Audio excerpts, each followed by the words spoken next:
Vous êtes les bienvenus dans Les Clés du Monde avec James William Gbagidi. Nous abordons ce matin une interrogation. Crise politique à Madagascar. Razona Mampian en danger s'interroge James. Bonjour.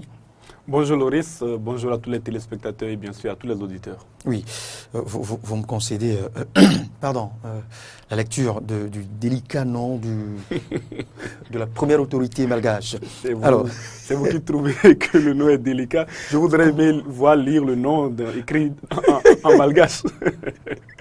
Alors, contesté par la rue, le pouvoir politique vacille de nouveau à Madagascar. Le président en exercice devrait remettre son mandat en jeu à la fin d'année 2018, mais déjà, ses principaux opposants exigent son départ. En cause, la mort des manifestants au cours des échauffourées et le vote par le Parlement de nouvelles lois électorales jugées trop favorables aux partis au pouvoir.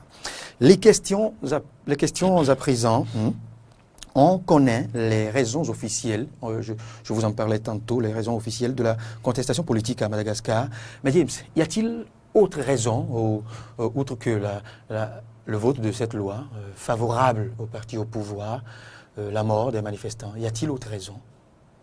Oui, en fait, c'est le contenu de ces deux projets de loi sur la révision des deux projets de loi électorale qui donc se trouve être la raison principale de cette agitation politique que l'on enregistre à Madagascar après celles qui ont coûté le pouvoir à d'autres chefs d'État par le passé. Vous l'avez dit, Madagascar est de nouveau en crise pour les raisons officielles que sont donc la mort de deux manifestants. C'était le 21 avril dernier, pendant que les citoyens malgaches, poussés par leurs députés, par certains députés, ceux de l'opposition, sont sortis dans les rues à Antananarive pour contester le vote de ces lois électorales.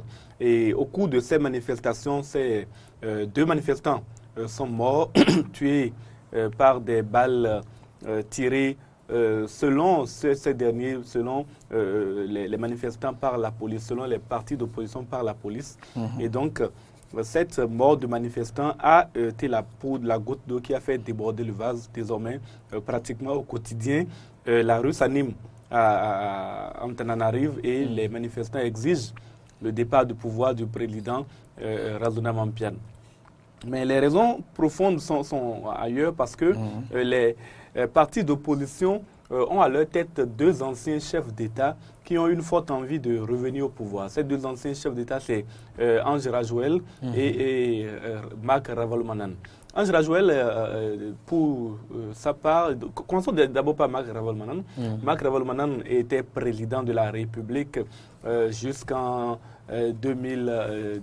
Si j'ai bonne mémoire, en tout cas en 2010, quand au cours d'une crise politique similaire, Ange Rajouel, qui était alors maire d'Antananarive, a commencé à mobiliser les manifestants contre le pouvoir d'Ange Rajouel, qui était accusé d'affamer, contre le pouvoir de Mak Ravalomanan, qui était donc accusé d'affamer la population. Ange Rajouel, à cette époque-là, donc, maire d'Antananarive, était donc populaire dans la capitale et avait réussi à plusieurs reprises à mobiliser de très nombreux manifestants contre le pouvoir de Mak Ravalomanan. Au cours d'une de ces manifestations, les policiers ont tiré sur la foule et ont fait 14 morts parmi les manifestants. Qui a donné l'ordre? On ne le saura jamais. Mak Ravalomanan sera poussé à la sortie parce qu'après la mort du manifestant, les manifestations n'ont pas cessé. Mak Ravalomanan, qu'on voit ici, sera vraiment acculé et à un moment donné, il va être obligé de quitter le pouvoir. Il va céder son fauteuil sous la pression de l'armée. La police et l'armée vont le lâcher et appeler Ange Rajouel à exercer les fonctions. Ce dernier va exercer les fonctions pendant 5 ans. 5 ans à l'issue desquels cette transition s'achève par une élection au cours de laquelle un des candidats qu'il soutient, parce qu'il avait soutenu plusieurs candidats à cette époque-là, un des candidats qu'il soutient, qui est l'actuel président, Razona Mampian, accède au pouvoir, mais dès qu'il accède au pouvoir, Razona Mampiane tourne le dos à celui qui l'a soutenu. Il faut quand même reconnaître que, comme je l'ai dit, Ange Rajouel a soutenu plusieurs candidats, et donc il n'était pas un soutien indéfectible du président Razona Mampiane. Certainement, ne sachant pas lequel des candidats pourrait être élu, le président Rajouel à l'époque a choisi d'être modéré. La prudente stratégie de soutien à plusieurs candidats. Et c'est l'un de ceux qu'il a soutenu qui a été élu, donc Razona Mampiane. Et on pensait que Ange Rajouel resterait dans les bonnes grâces du pouvoir, mais loin de là, le président Razona Mampiane a décidé de s'affirmer au plan national et au plan international. Et maintenant, à la fin de cette année, de nouvelles élections doivent avoir lieu. Celles qui ont eu lieu en 2000. Il y a 5 ans environ, en 2013,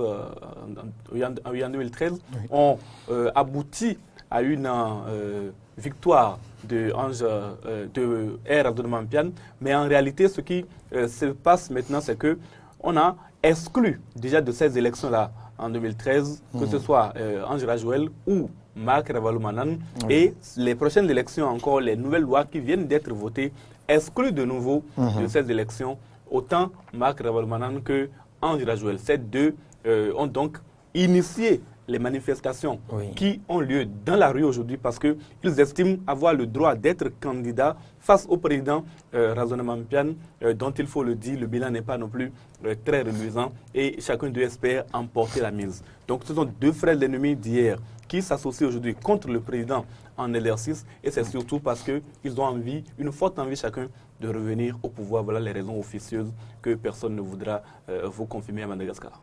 Vous lisez aussi bien le nom du président malgache, James William Gagidi.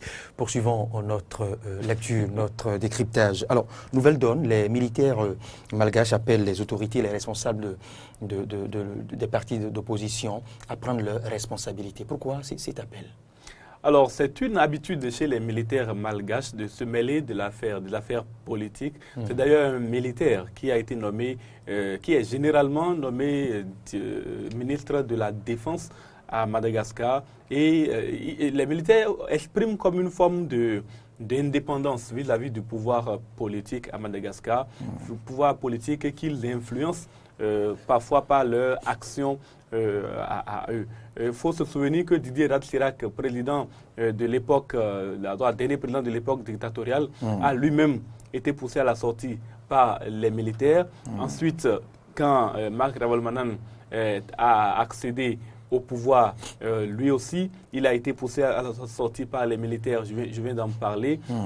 Dans cette crise politique qui est en cours, il y a eu une tribune, il y a quelques semaines, une tribune publiée par les anciens généraux à la retraite qui ont invité leurs jeunes frères de l'armée à rester vigilants, à prendre leurs responsabilités en cas de besoin. C'est après cette tribune des militaires à la retraite que, au sein de l'armée et au sein de la police, il y a eu donc cette nouvelle donne qui s'est posée et les militaires appellent désormais l'opposition et le pouvoir en place à trouver une voie pacifique de sortie de crise. Donc, le pouvoir politique au Madagascar est comme régulé par les militaires parce que leur action a souvent été une action qui défait un pouvoir pour permettre à un autre de s'installer. Ils n'ont jamais pris, en tout cas après l'époque dictatoriale, ils n'ont jamais pris le pouvoir officiellement depuis le début du renouveau démocratique du début des années 90. Mais ils ont toujours été là, ils ont toujours été dans l'ombre de tous les régimes politiques. Et aujourd'hui, la crise qui est en cours, celle qui a abouti à la mort de manifestants, parce que c'est là également un déclic, celle qui a abouti à la mort de manifestants est de nature pour les militaires à être un peu rédhibitoire pour le pouvoir en place. C'est d'ailleurs sur cela que jouent aujourd'hui les députés de l'opposition. Ils estiment qu'une fois que le pouvoir en place a donné l'ordre aux policiers ou aux gendarmes de tirer sur la foule et qu'il y a eu 2 morts, c'est que ce pouvoir ne mérite plus, les autorités ne méritent plus de diriger Madagascar.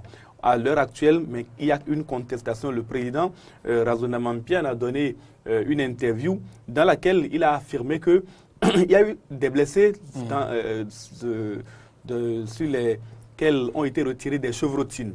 Les chevrotines, ce sont des balles artificielles, des fusils artificiels.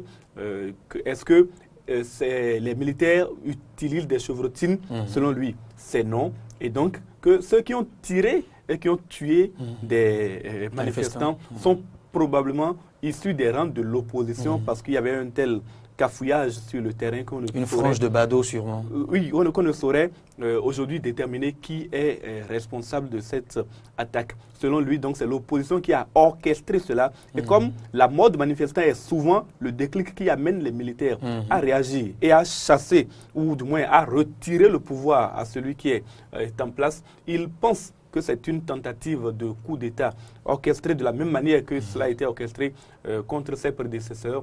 Et donc, il appelle aujourd'hui au calme, lui aussi, mais il reste également vigilant sur le fait que le pouvoir pourrait lui échapper à tout moment. Alors, James, que pourraient faire les militaires si cette crise perdurait? Ah oui, c'est ce que nous l'avons déjà dit, les militaires malgaches ont cette tradition. On les a vus faire par le passé. On les a vus faire par le passé et le risque, c'est qu'ils recommencent. Vont-ils réitérer?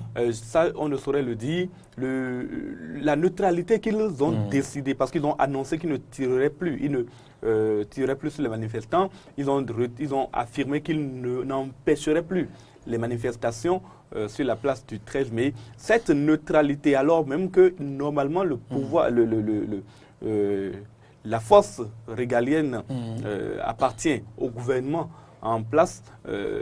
Aujourd'hui, cette neutralité montrée par ces policiers, ces militaires, est de nature à remettre en cause l'autorité du président Razonamampiane de telle manière que on se dit que si le président Razonamampiane ne va pas à la table de la négociation, parce qu'à un moment donné, il a affirmé sa fermeté, s'il ne va pas à la table de négociation avec l'opposition politique, il risque d'y avoir un autre problème. Surtout que les votes des lois contestées, le vote s'est fait dans des conditions également assez scabreuses. On estime que de l'argent a été distribué aux députés. Certains députés l'affirment avec, on en a entendu au Bénin aussi, mais là-bas, ça a été vraiment dit. Il y a même des professeurs d'université qui disent qu'il ne faut pas dire que de l'argent aurait été, mais de dire que de l'argent a été distribué. C'est-à-dire l'affirmative, elle est totale en la matière et que c'est cette distribution d'argent qui a amené les députés du camp présidentiel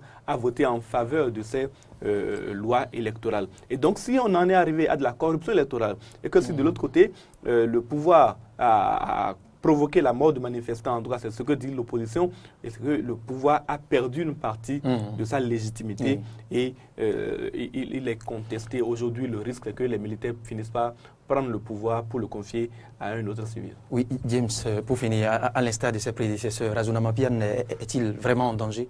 Oui, Razonamampiane est en danger aujourd'hui. Moi, je suis de ceux qui pensent qu'il est lâché déjà par les militaires qui attendent, semble-t-il, le premier faux pas de sa part pour lui faire perdre les responsabilités qui sont les siennes. Parce qu'aujourd'hui, un président de la République ne peut pas s'affirmer comme l'autorité suprême parce que l'armée ne lui répond plus. L'armée a décidé officiellement de ne plus lui obéir. C'est un président qui est trop affaibli pour garder le pouvoir s'il ne rentre pas en négociation avec son opposition. Or, nous sommes dans une situation où l'opposition est vent debout et tient absolument à ce que Razonamampiane quitte le pouvoir avant tout retour au calme dans le pays. Donc, la balle est aujourd'hui dans le camp de la communauté internationale pour que l'on évite encore de voir des hommes entréhis prendre le pouvoir dans un des pays d'Afrique.